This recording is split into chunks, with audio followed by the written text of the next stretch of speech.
and accusations of boys being beaten and sexually abused. There is a cloud of mystery surrounding what happened at that school. Why families could finally get some answers about who's buried here and how they really died. Just a few years after the housing bubble burst, investors are getting back into the game. We have a lot of confidence in the Tampa Bay market. See what sparked a real estate rebound and why they say the future looks bright.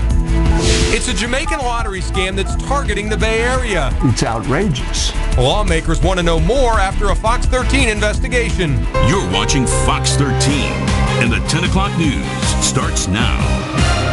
Good evening and welcome tonight. I'm Mark Wilson in for John. And I'm Kelly Ring, and thanks for being with us, everybody. First on Fox, what really happened at this reform school?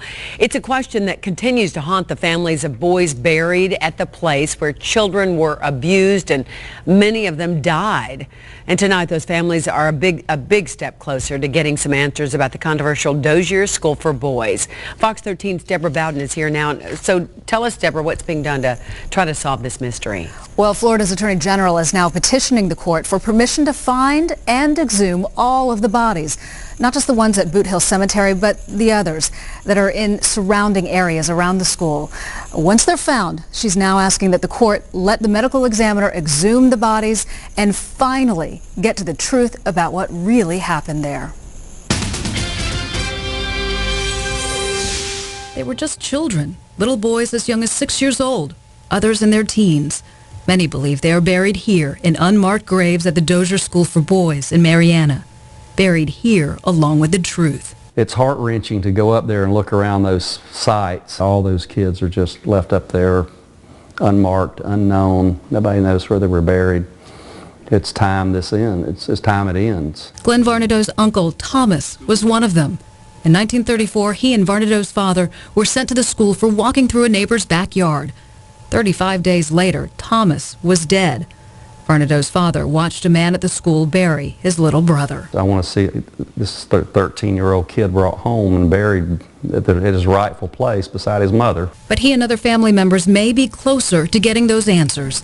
Florida's Attorney General has asked for a court order to search for and exhume the bodies buried at Boot Hill Cemetery and the surrounding areas where many believe there are other burial sites and unmarked graves. Many of these families need closure, and it's only fair to them that they are able to hopefully identify their loved ones and get their remains. And find out how they really died.